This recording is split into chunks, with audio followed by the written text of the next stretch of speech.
الشیطان اللعین الرجیم بسم اللہ الرحمن الرحیم لقد رضی اللہ عن المؤمنین اذ یبایعونک تحت الشجرۃ فعلم ما فی قلوبہم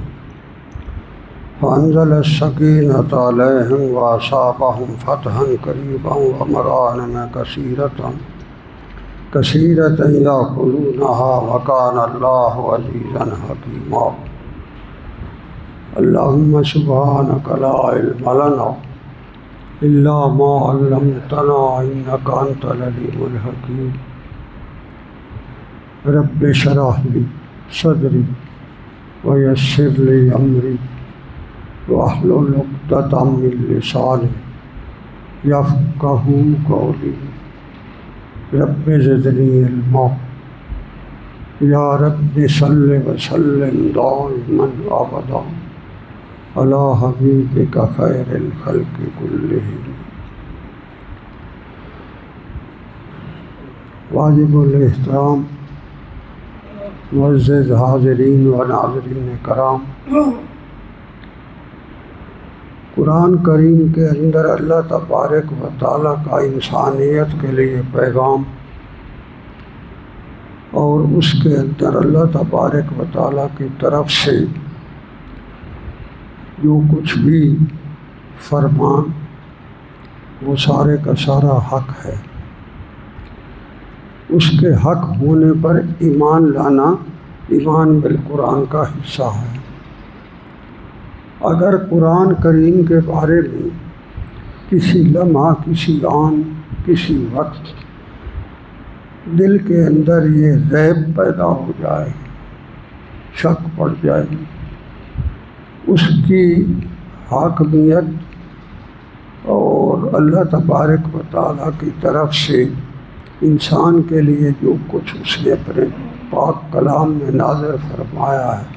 معمولی سا بھی اگر اس میں تردد آ جائے تو بندہ کافر ہو جاتا ہے۔ اس لیے قرآن کریم میں سب سے پہلے سورۃ فاتحہ کے بعد جو حرف مقطعہ کے بعد پہلا ہی اس نے پیغام دیا ہے، اس نے یہ سب سے پہلی بات یہی کہی ہے، ذالک الکتاب لا ریب فیہ، اس میں شک نہ کرو۔ اس لیے کہ اگر اللہ کے کلام میں آپ صلی اللہ علیہ وآلہ وسلم پر وحی کے نظام میں معمولی سا بھی آپ کے دل میں تردد پیدا ہو گیا ہے اور آپ سمجھتے ہیں کہ اس کے اندر فرض کرو کسی طرح بہتری کی اور گنجائش ابھی موجود ہے، یا اس کے ساتھ کوئی اور نظریہ، اس کے ساتھ اس کو نتھی کر دینا بھی ایک ضرورت ہے، یا زمانے کی یا آج کل کے انسان کی، تو یہ قطعی کفر ہے۔ اللہ کا پاک اور مقدس کلام آپ صلی اللہ علیہ وآلہ وسلم کے فرمان میں کسی بھی حوالے سے کبھی بھی کسی قسم کا کوئی اور چیز نتھی کرنا، یہ اسلام سے بغاوت ہے۔ آج کل کا جو مسلمان کا المیہ ہے، ان المیوں میں سے ایک یہ بھی ہے کہ اسلام کے ساتھ آج کے موجودہ دور میں بابے کی جمہوریت جب تک ساتھ نہ لگائی جائے، اسلام صحیح طرح جو ہے اس کی افادیت نہیں ہوتی۔ اسلام پورا علیحدہ سے ایک زندگی کا مکمل نظام ہے، اور جب یہ نظام تکمیل پر تھا تو اللہ نے اس کا بہت بڑا واضح صاف ستھرا بغیر کسی شک شبہ کے بے غبار اعلان فرمایا ہے کہ میں نے اپنا دین اب مکمل کر دیا۔ الیوم اکملت لکم دینکم واتممت علیکم نعمتی ورضیت لکم الاسلام دینا۔ اس لیے اسلام وہ ہے جو اللہ نے فرمایا، جو آپ صلی اللہ علیہ وآلہ وسلم کے کلام مقدس پر وحی بن کر آیا، اور جن پر صحابہ کبار نے آپ صلی اللہ علیہ وآلہ وسلم کی زندگی میں عمل فرمایا، بس یہی اسلام۔ اس کے علاوہ جو کچھ بھی یہاں کہیں سے بھی کسی حوالے سے بھی کسی قسم کا بھی اگر اس کے اندر ایک ککھ کے برابر بھی آپ نے جمع تفریق کی تو ایمان بالقرآن ختم، یہ ختم ہے، کیونکہ اس میں کوئی گنجائش نہیں ہے۔ تو جو کچھ قرآن کے اندر خبریں اور اخبار بتائی گئی ہیں جو سابقہ انبیاء کے حوالے سے ہیں، سابقہ امتوں کے حوالے سے ہیں، سابقہ قوموں کے حوالے سے ہیں، یا آپ صلی اللہ علیہ وآلہ وسلم کی امت کے حوالے سے ہیں، یہ ساری کی ساری حتمی ہیں۔ 100% یہ اللہ تبارک و تعالیٰ کی طرف سے ٹھوس حقائق پر مبنی۔ آپ صلی اللہ علیہ وآلہ وسلم نے اللہ تبارک و تعالیٰ کی طرف سے نازل کردہ اور نافذ کردہ اس کلام پاک کے احکامات کو اپنی زندگی داؤ پر لگا کر بھی لوگوں کے سامنے اس کو پورا کر دکھایا۔ آپ صلی اللہ علیہ وآلہ وسلم کو پتھر مارے گئے، والعیاذ باللہ آپ صلی اللہ علیہ وآلہ وسلم کے چہرہ مقدس کو زخمی کیا گیا، آپ صلی اللہ علیہ وآلہ وسلم کو شہید کرنے کے لیے وادیوں میں چھپ کر پتھر گرائے گئے، آپ صلی اللہ علیہ وآلہ وسلم کی حیات طیبہ پر اعلان انعامات رکھے گئے، مگر اس سب کے باوجود ان سارے خطرات کو منہ لے کر بھی آپ صلی اللہ علیہ وآلہ وسلم نے اور آپ کے خدام نے اسلام کے ساتھ وفاؤں کی وہ تاریخ رقم کی جس پر آج بھی انسانیت کو فخر ہے۔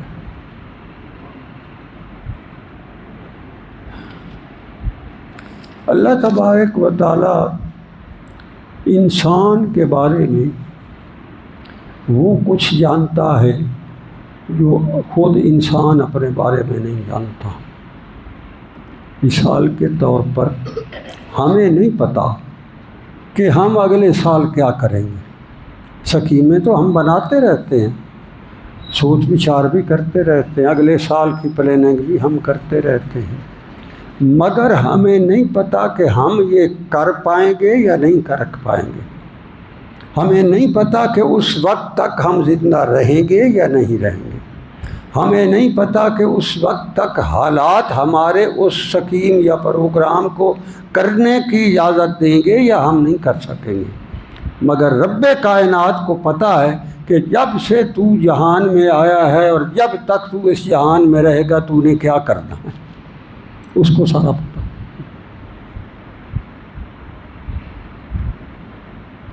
تو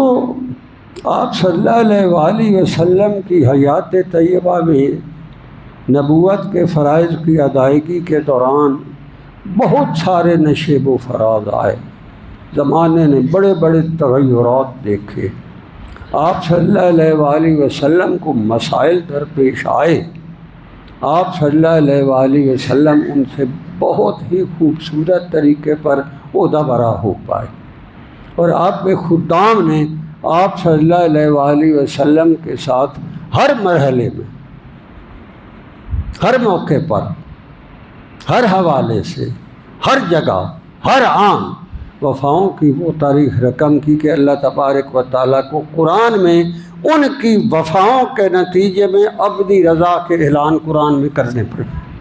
اور اس نے کیے۔ سبحان اللہ۔ بدر کا موقع آپ دیکھ لیں، احد میں آپ دیکھ لیں، خندق کے میدان میں آپ دیکھ لیں، اور اسی طرح مکے کی فتح سے پہلے کے حالات آپ دیکھ لیں۔ عجیب و غریب ان ہستیوں نے آپ صلی اللہ علیہ وسلم سے وفاؤں کی تعریف رقم کی۔ نازک نازک مرحلے آتے رہے، جہاں سامنے نظر آ رہا تھا کہ دشمن کے ساتھ اس وقت ٹکر لینا بڑا مشکل، ناممکن ہے، مگر انہوں نے لی، اور اللہ کے نام پر اور اس کی توکل پر لی، اور اللہ تبارک و تعالیٰ نے انہیں سرخرو کر دیا۔ آپ صلی اللہ علیہ وآلہ وسلم کو ہجرت فرما کر مدینہ شریف آنے میں تو کم و بیش 6 سال کے بعد جہاں مکہ شریف میں لوگوں کے جدی پشتی گھر تھے، نام پر محلے آباد تھے، ان کے سینکڑوں ہزاروں سال پہلے سے آباء و اجداد وہاں بستے آ رہے تھے، اور پھر قریش مکہ کے ظلم و جبر اور استبداد کے نتیجے میں انہیں وہ سارا کچھ چھوڑنا پڑا، اور تنہا ایک بے کسی کے عالم میں بعض اوقات رات کی تنہائیوں میں ان کو وہ جگہ چھوڑ کر ہجرت کر کے مدینہ شریف آنا پڑا۔ تو جب وہ انہیں مکے کی زندگیاں یاد آتی تھیں، جہاں ان کے آباء و اجداد رہے، جہاں ان کو خود پلے بڑھے پیدا ہوئے، وہاں ان کی زندگیاں گزری، تو ان کے جو تھے وہ کلیجے جو تھے وہ دہل جاتے تھے۔ ہائے، اب تو بظاہر کوئی امکان ہی نظر نہیں آ رہا کہ ہم دوبارہ وہاں جا پائیں۔ حضرت عائشہ صدیقہ رضی اللہ تعالیٰ عنہا فرماتی ہیں کہ ہجرت کے بعد مسجد نبوی چونکہ آپ کے حجرہ مبارک کے ساتھ متصل تھی، تو ایک دفعہ حضرت بلال رضی اللہ تعالیٰ عنہ جو تھے وہ وہاں لیٹے ہوئے تھے، اور وہ اپنے انداز میں مکے کی یاد میں بخار کی حالت میں وہ مسجد نبوی کے صحن میں فرما رہے تھے، اے اللہ، کیا کبھی کوئی اب ہماری زندگی میں ایسا موقع آئے گا کہ ہم مکے جاتے ہوئے جب ہم داخل ہونے سے پہلے از خیر کی گھاس دیکھتے تھے تو ہمارے دل خوش ہو جاتے تھے کہ اب مکہ آ گیا، کیا کبھی ہم مکے کے قرب و جوار میں از خیر کی گھاس اب دیکھ سکیں گے؟ بڑے درد سے انہوں نے جب کہا تو حجرہ مبارک کے اندر سے حضرت عائشہ صدیقہ رضی اللہ تعالیٰ عنہا نے وہ سن لیا۔ جب آپ صلی اللہ علیہ وآلہ وسلم تشریف لائے تو عرض کی، یا رسول اللہ، آج تو بلال نے حد کر دی، اور ہم نے بھی جو اس کی باتیں سنی تو ایسا دل کرتا تھا کاش کوئی ایسا موقع عطا ہو کہ ہم دوبارہ وہ مکہ شریف کے مضافات میں لہلہاتی ہوئی اذخر کی گھاس کو دیکھ سکیں، مطلب ہے ہم مکہ جا سکیں۔ اللہ کی شان، آپ صلی اللہ علیہ وآلہ وسلم نے خواب میں دیکھا کہ ہم جو ہے وہ احرام باندھے ہوئے ہیں اور مکے کے طواف کر رہے ہیں اور سر مڈا رہے ہیں اور قربانیاں کر رہے ہیں۔ تو یہ جب خواب آیا تو یہ تو آنن فانن پورے مدینہ شریف میں مسلمانوں میں پھیل گئی، کیونکہ نبی کا خواب تو وہی الہی ہوتا۔ اب لوگوں کے دل میں تھا کہ آج جائے کہ کل گئے، آپ صلی اللہ علیہ وسلم کو خواب جو آیا ہے تو ہم آج گئے کہ کل گئے، تو تیاریاں شروع ہو گئیں۔ آپ صلی اللہ علیہ وسلم نے لوگوں کا جوش و خروش دیکھا تو آپ بھی تیار ہو گئے۔ 1500 کے قریب، 1400 سے 1500 کے درمیان خواتین اور حضرات، صحابہ اور صحابیات رضوان اللہ علیہم وہ بھی تیار ہو گئے۔ چل پڑا قافلہ، ادھر سے قریش مکہ کو ڈوری ہل گئی، بھئی یہ تو آ رہے ہیں عمرے پر۔ قریش مکہ کی تاریخ یہ تھی کہ جو حاجی عمرے پر یا حج پر اس دور میں آتا تھا، کفار ان کو اپنی ضیافت اور اپنی مہمانداری کے مظاہرے کے طور پر ان کے اونٹوں کی لد کو خود اٹھا کر سردار بار پھینکتے تھے تاکہ پتہ لگے لوگوں کو کہ ہم بیت اللہ میں آنے والوں کی اس طرح ہم اکرام کرتے۔ ان کا کلچر یہ تھا۔ مگر اللہ کی شان، جب انہوں نے یہ سنا کہ محمد الرسول اللہ تشریف لا رہے ہیں تو انہوں نے میٹنگ کی اور انہوں نے فیصلہ کیا نہیں آنے دیں۔ یہ مکہ کی تاریخ میں جب سے مکہ اس زمین پر کھڑا ہے بیت اللہ، اس بیت اللہ کی تاریخ کا یہ پہلا واقعہ ہوا ہے کہ کسی کو بیت اللہ میں آنے سے روکا گیا، اور وہ بھی محمد الرسول اللہ کو۔ تفصیل میں نہیں جانا چاہتا، ٹائم نہیں ہے، صرف یہ بتا تو اس کے اوپر بڑی لے دے ہوئی۔ آپ صلی اللہ علیہ وآلہ وسلم لب بام آ گئے 10-12 کلومیٹر کو آپ یہاں آپ جاتے ہیں، شمیسیہ جو ہے وہ تقریباً 18-20 کلومیٹر ہے مکہ سے، میقات پر آپ آ گئے۔ قریش مکہ نے کہا نہیں جانے دینا ہم نے آگے۔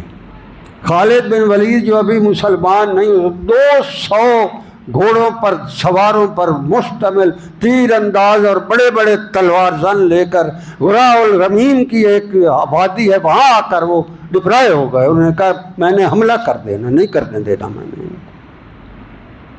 یہ جب خبریں آپ صلی اللہ علیہ وسلم پر پہنچی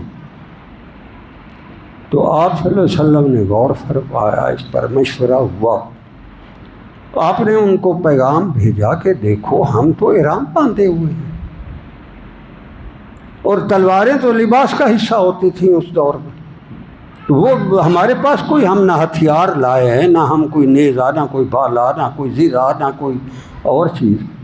تو بس عمرے کے لیے آئے ہیں اور ہم کر کے واپس چلے جائیں۔ انہوں نے کہا نہیں کرنے دیں۔ صحابہ میں سے بعض ایسے تھے، انہوں نے کہا ہم نے کرنا۔ تو وہاں جب آپ صلی اللہ علیہ وسلم نے قصہ مختصر حضرت عثمان ذی النورین کو مذاکرات کے لیے بھیجا کہ جا کر آپ انہیں حقیقت بتائیں، وہاں بڑے عجیب و غریب واقعات ہوئے۔ ایک خبر اڑ گئی ایسے کہ حضرت عثمان ذی النورین تو شہید کر دی۔ جب آپ صلی اللہ علیہ وسلم تک یہ بات پہنچی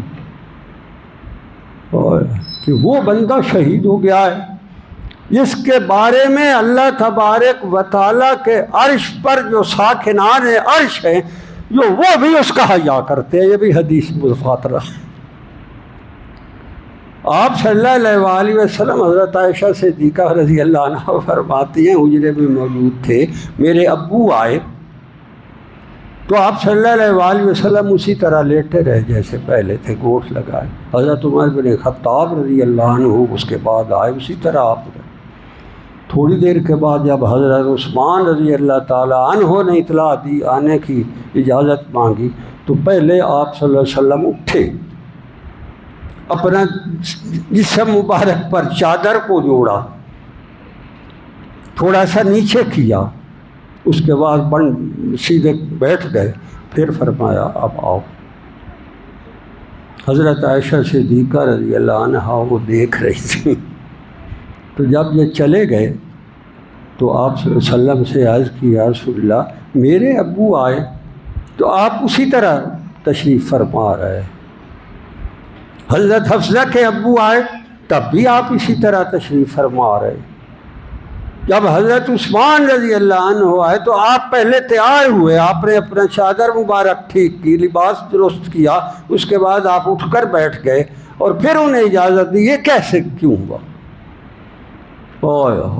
تو آپ صلی اللہ علیہ وسلم نے فرمایا عائشہ میں اس بندے کے احترام میں کیوں نہ اس طرح کا مظاہرہ کروں جس کو دیکھ کر ساکنان عرش بھی حیا کرتے ہیں، یہ تو وہ بندہ ہے، میں کیوں نہ کروں؟ تو وہاں خبر جا پہنچی اس ہستی کے بارے میں کہ وہ تو شہید ہو گئے۔ آپ صلی اللہ علیہ وسلم نے عجیب اعلان فرما دیا، کیونکہ لوگ تو آئے تھے عمرہ کے لیے اور جانور بھی ہدی کے ساتھ تھے، احرام بندھے ہوئے تھے، عورتیں بچے ساتھ تھے، تو آگے صورتحال یہ ہو گئی۔ آپ صلی اللہ علیہ وسلم نے فرمایا لوگوں تم میں سے جو واپس جانا چاہتا ہے جاؤ۔ صحابہ نے جب یہ اعلان سنا تو عرض کی یا رسول اللہ صلی اللہ علیہ وسلم آپ کہاں جائیں؟ ہمیں جو اجازت دے رہے ہیں آپ کہاں جائیں؟ آپ کا ارادہ کیا؟ تو آپ صلی اللہ علیہ وسلم نے فرمایا مجھے کانوں میں خبر پڑی ہے، لوگوں نے کہا ہے کہ عثمان ذی النورین شہید ہو گئے، اللہ کی قسم جس کے قبضے میں میری جان ہے، میں اپنا خون یہاں مکے کی سرزمین پر پھینک دوں گا مگر عثمان کا بدلہ لیے بغیر واپس نہیں دوں گا، میرا فیصلہ، میں اپنے خون بہا دوں گا مکے پر۔ یار مکہ تو شروع سے جو ہے وہ دارالامن آ رہا تھا، اس پر تو خون بہانے کا کوئی تصور ہی نہیں تھا۔ تو اللہ نے کعبہ جب بنایا تھا اس وقت کہا تھا کہ یہ تو امن کی جگہ ہے، اعلان تھا، اور اس کے حالت کافروں کی یہ تھی جو ایک دوسرے کے خون کے پیاسے ہوتے تھے، جب وہ میقات میں ایک دوسرے کو دیکھتے تھے تو منہ نیچے کر کے گزر جاتے تھے، وہ بھی نہیں مرتے، ایک دوسرے کو کرتے۔ تو آپ صلی اللہ علیہ وسلم نے اس ایک انسان کے لیے فرمایا اگر یہ شہید ہوا ہے تو میری طرف سے تمہیں اجازت ہے، جاؤ، میں مکے کے شہر میں اپنا خون بہا دوں گا مگر عثمان کا بدلہ لے کر۔ صحابہ نے عرض کی یا رسول اللہ آپ کو ہم اکیلا چھوڑ کر چلے جائیں؟ ہم آپ کے ساتھ جائیں۔ آپ صلی اللہ علیہ وسلم نے اچھا میرے ساتھ جاؤ گے، میرے ہاتھ پر بیعت کرو۔ اور پہلے تو نہ بدر پر آپ نے بیعت لی، نہ احد پر لی، نہ خندق پر لی، صحابہ پر جب یہ بات آئی تو آپ نے فرمایا میرے ہاتھ پر بیعت کرو کہ تم واقعی میرے ساتھ میرے عثمان کا بدلہ لو گے۔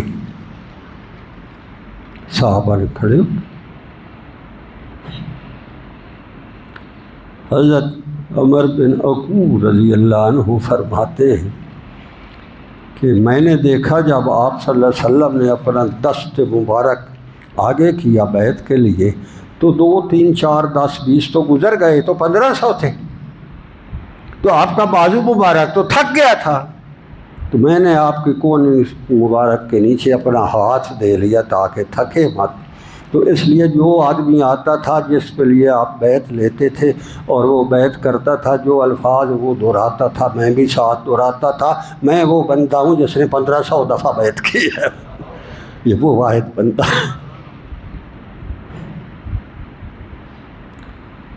تو جب یہ ہو گیا تو کفار کو بھی خبر پہنچ گئی کہ یہ ایک بندہ نہیں ہے، اس کے لیے تو محمد اور رسول اللہ جذباتی ہوئے کھڑے ہیں وہاں کہ وہ بندہ اگر یہ ہے، اگر وہ 1500 بندہ آ گیا اچانک اور ان کے پاس صرف تلواریں ہیں تو وہ واقعی خون بہا دیں گے، مکے کی سرزمین کو، میقات حرم کو خون سے نہلا دیں گے مگر عثمان کا بدلہ لیے بغیر نہیں جائیں گے، وہ قسمیں ہو چکی ہیں وہاں۔ وہ ڈر گئے، انہوں نے اپنا بندہ بھیج دیا، ان کا نہیں آؤ جی گلہ کرو تے، مذاکرات کرو تے، فلان کرو تے، وہ کرو۔ اب اوپر سے وہ بھی نظارہ دیکھ رہا تھا، تو بھی تو پتہ تھا بھئی نیچے کیا ہو رہا ہے۔ جو آپ صلی اللہ علیہ وسلم نے جب بیعت لی تو اللہ کی طرف سے جبرائیل امین بھی آئے اوپر سے۔ اب وہ تو ہوئے ہی نہیں شہید، وہ تو خبر ہی غلط لکھ لی، وہ تو مذاکرات کے وفد آ گیا۔ سہیل بن عمر جو بعد میں مسلمان ہوئے رضی اللہ عنہ، تو اب تو وہ کفار کی طرف سے آ گئے اور باقاعدہ بات چیت، مذاکرات، وہ لمبی بات ہے، مذاکرات شروع ہو گئے۔ مگر اس وقت جو صورتحال اتنی ٹینس تھی، آپ صلی اللہ علیہ وسلم اس قدر اس ہستی کے معاملے میں جذباتی تھے کہ آپ صلی اللہ علیہ وسلم نے وہاں دوبارہ اس کے لیے اپنی جانیں لڑا کر اس کے خون کا بدلہ قصاص لینے کے لیے مکے کی حدود کے اندر، میقات حرم کے اندر آپ صلی اللہ علیہ وسلم نے اس بات پر بیعت لی کہ اگر تمہارا خون بہانا پڑا تو 1500 بندوں کا خون بہہ جائے گا مگر عثمان کے قصاص کا بدلہ لیا جائے۔ یہ وہ بندہ ہے۔ نظارہ تو اوپر سے اللہ بھی سارے دیکھ رہا ہوتا ہے، سب اسے بھی پتہ ہوتا ہے، سمیع بصیر بھی سن بھی رہا ہوتا ہے، دیکھ بھی رہا ہوتا ہے۔ اس نے اپنا ورڈکٹ دیا اس صورتحال پر، سبحان اللہ۔ وہ کہتا ہے کہ جنگ نہیں ہوئی، جہاد نہیں ہوا، میقات حرم میں تلواریں نہیں چلیں، مگر جو جذبہ تھا، فرمایا اللہ کہتا ہے اس جذبے کے تحت میں ان ساروں سے راضی ہوں جنہوں نے عثمان کے قصاص پر بیعت لی۔ سب پر. لقد رضی اللہ، سبحان اللہ، ان المؤمنین یبایعونک تحت الشجرہ،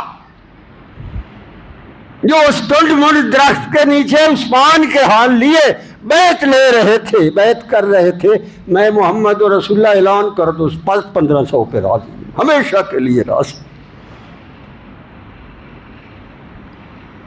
اوہ کوئی عام آدمی.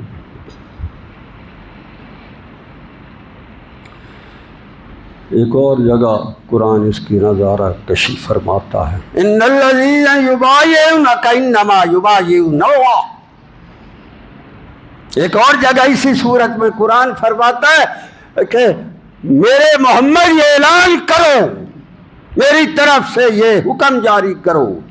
کہ جس نے اس دن آپ کے دست اقدس پر عثمان کے قصاص کے لیے بیعت کی ہے، جہاں ان کا ہاتھ تھا اس کے اوپر میرا ہاتھ تھا. انما یبایعون اللہ ید اللہ فوق ایدیہم. جس نے آپ کے ہاتھ مقدس پر بیعت کی ہے اس نے میرے ساتھ بیعت کی ہے، تو میرا ہے. عثمان کا ہاتھ کا آپ صلی اللہ علیہ وسلم پتہ کیسے بیعت لے رہے تھے؟ آپ اپنے اس طرح دست بات تھا، کہتے یہ میرا ہاتھ، پھر اوپر صحابی ہاتھ رکھتا تھا، اس کا ہاتھ آپ فرماتے تھے، اوپر عثمان کا ہاتھ، دوسرا دست مبارک پر آپ رکھ، یہ عثمان کا ہاتھ. اللہ نے فرمایا اوپر میرا ہاتھ. بیعت کا مزہ ہے. یہ جذبات کا نام اسلام. اسلام کے بارے میں یہ جذبات ہیں آپ کے اور ہمارے، یہ ہمارے لیے پرکھنے کی چیزیں. اسی لیے قرآن کریم کے ان الفاظ کو صوفیاء اور مشائخ اعظام جب بیعت تصوف لیتے ہیں تو وہ یہی آیت مبارکہ پڑھتے ہیں. اس سے صوفیاء نے بیعت تصوف کے لیے یہی مینڈیٹ بنایا ہے، ان الذین یبایعونک انما یبایعون اللہ ید اللہ فوق ایدیہم فمن نکث. اگر جس نے اس کو توڑا تو اس نے اپنے آپ کو توڑا. فمن اوفی بما عہد اللہ فسیؤتیہ اجرا عظیما. اور جس نے اس بیعت کو نبھایا اللہ کہتا ہے میں اجر دوں گا. تو جس نے عثمان رضی اللہ عنہ کے دست اقدس پر اللہ نے کہا اوپر آپ صلی اللہ علیہ وسلم کا ہاتھ، اس کے اوپر میرا ہاتھ، تو اس اپنی ہستی کی شان اور عظمت کیا ہوگی. تاریخ انسانی میں واحد آدمی پورے 1.25 لاکھ انبیاء کی امتوں سمیت، امت محمدیہ سمیت، اس کے پاس جو ایک اعزاز ہے وہ پوری تاریخ انسانی میں اور کسی کے پاس نہیں ہے. وہ اس کا اعزاز یہ ہے کہ یکے بعد دیگرے آپ صلی اللہ علیہ وسلم کی 2 بیٹیاں آپ کے عقد نکاح میں آئی ہیں. اور ایک روایت ہے آپ صلی اللہ علیہ وسلم نے فرمایا جب حضرت ام کلثوم کے فاتحہ خوانی کے لیے آپ گھر گئے ان کے، فرمایا عثمان اللہ کی قسم اگر میری 40 بیٹیاں بھی اور ہوتی تو میں یکے بعد دیگرے تمہیں دیتا. او کما قال رسول. عام آدمی کو واہ میرے اللہ کو یہ زمانے دیاں ظلم تے زیادتیاں نہیں ویکھو. لوکاں نے یہ لکھیا کتابوں میں تفسیروں میں کہ عثمان ذی النورین رضی اللہ تعالی عنہ معاذ اللہ اقربا پروری بھی کر لیتے تھے اور کسی کو جو ہے نوازنا چاہتے تھے تو وہ بھی کر لیتے تھے. لعنت ہے تہاڈی اس لکھن تے. قرآن کیا کہہ رہا ہے، آپ صلی اللہ علیہ وسلم کیا فرما رہے ہیں. یہ تاریخ انسانی میں ایک اور بات میں آپ سے عرض کروں، اس بندے کے پاس ایک ایسا اعزاز ہے جو اعزاز آج بھی امت محمدیہ نہیں، سارے 1.25 لاکھ انبیاء کی امتوں میں کسی کے پاس نہیں. وہ بڑا عجیب ہے. حضرت عثمان ذی النورین نے کنویں خرید کر صحابہ کو دیے. یہودی سے ایک کنواں آپ نے کہا دے دو، وہ بڑے پیسے مانگتا تھا اس کی، وہ کسی بات پر آ نہیں رہا تھا. آپ نے ایک چال چلی بڑی زبردست. حضرت عثمان ذی النورین نے فرمایا چلو بھائی تم سارا نہ دو، آدھا دے دو، ایک دن میرا ایک دن تیرا. اس نے کہا چلو یہ تو بڑے پیسے آ رہے ہیں یہ تو لو نا. اس نے لے لیے. آپ نے صحابہ کی بار کو فرمایا لوگوں ایسا کرو کہ جس دن میری باری ہو نا سارے تم گھر کے ڈول ڈبے شبے سارے بھر لیا کرو، دوسرے دن تمہیں ضرورت ہی نہیں پڑے گی، یہ سارا دن بھوک بھوکتے چپ ہو جائے گا۔ تو صحابہ نے ایسا کیا بھائی، جس دن حضرت عثمان ذی النورین کی باری تھی انہوں نے تو وقف کر دیا تھا، وہ سارے آ کے اپنے گھر کے بالٹیاں لوٹے ساری شاید حتیٰ کہ ڈول کروے تک بھر لیتے تھے۔ تو دوسرے دن وہ بیٹھا رہتا تھا، بخشیہ مارتا کوئی آتا ہی نہیں تھا، تنگ آ گیا، اس نے کہا یار باقی بھی تم لے لو، پورا میں نہیں لیتا۔ آپ نے لے کر وہ امت محمدیہ کو وقف کر دیا، باغ بھی آپ کا ہے جو آپ نے وقف کیا تھا، اب تک ہے۔ میں عرض یہ کرنا چاہتا ہوں کہ وہ جو آپ نے امت محمدیہ کے لیے وقف کیا تھا وہ باغ اور وہ کنواں، وہ آج بھی موجود ہے، اور 1400 سال سے وہ چلا آ رہا ہے، آج بھی میونسپل کمیٹی مدینہ کے زیر اہتمام ہے، اور وہ جو آمدنی آتی ہے وہ حضرت عثمان ذی النورین کے نام پر آج بھی بینک میں وہ اکاؤنٹ موجود ہے، جس سے مکہ مدینہ شریف کے سینکڑوں ہزاروں لاکھوں لوگ آج بھی فائدہ اٹھا رہے ہیں۔ یہ واحد آدمی ہے پوری دنیا میں جس کا 1450 سال سے اس کے نام کا اکاؤنٹ آ رہا ہے، اور اس سے آج بھی لاکھوں لوگ فائدہ اٹھا رہے ہیں، یہ بھی اسی کا اعزاز ہے۔ کوئی بندہ نہیں جس کا 1450 سال سے بینک اکاؤنٹ چلا آ رہا اور اس میں سے اسی کے نام پر ہے آج بھی۔ اسی لیے تو جب انہوں نے غزوہ تبوک میں لا کر وہ سونے کے سکے آپ صلی اللہ علیہ وسلم تشریف فرما تھے تو آپ نے عرض کی یا رسول اللہ اپنا چادر مبارک بچھائیے، لاڈ پیار تھا نا، آپ نے اپنی چادر مبارک ایسے جو لپٹی، اس نے غلام سے لے کر کے نا وہ سونے کے دیناروں والا گٹو، اس کا منہ کھولا نا، جب چھن چھن چھن کرتے ہوئے سونے کے سکے آپ کی چادر مبارک پر گرے، آپ نے دیکھا تو آپ نے ارشاد فرمایا عثمان یہ دولت کے زور پر جنت خریدتا ہے، اللہ ہی ہو جائے دولت مند، بڑا ہے تو کنجوسا تو اللہ منحوسا تو بچائے۔ آپ صلی اللہ علیہ وسلم فرمایا عثمان آج کے بعد تم کوئی عمل بھی نہ کرو تو تمہارا یہی عمل جنت میں جانے کے لیے کافی ہے، بس۔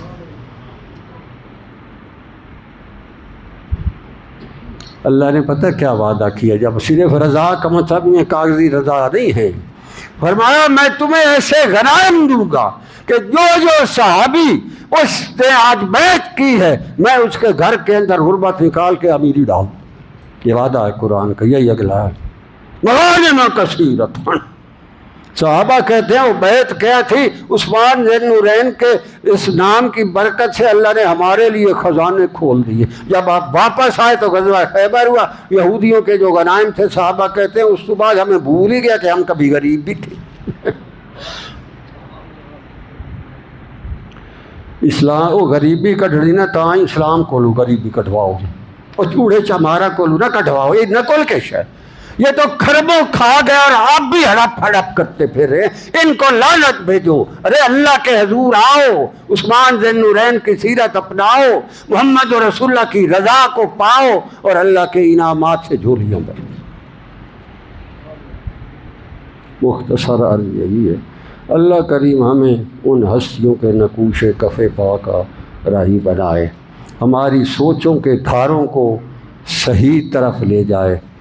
اور ان ہستیوں کی قدموں کے طفیل ہمارے دکھڑے بھی دور فرمائے، اور اسلام کے نام پر کبھی ہمیں بھی کھڑا ہو کر ایسی بیتوں کے مظاہرے کرنے کا حوصلہ اور توفیق عطا فرمائے، یہاں اسلام کی بہار لائے اور کافرانہ پلیت طاغوتی نظام اور ان کے پروردوں سے ہماری قوم کی جان چھڑائے۔ وآخر دعوانا الحمد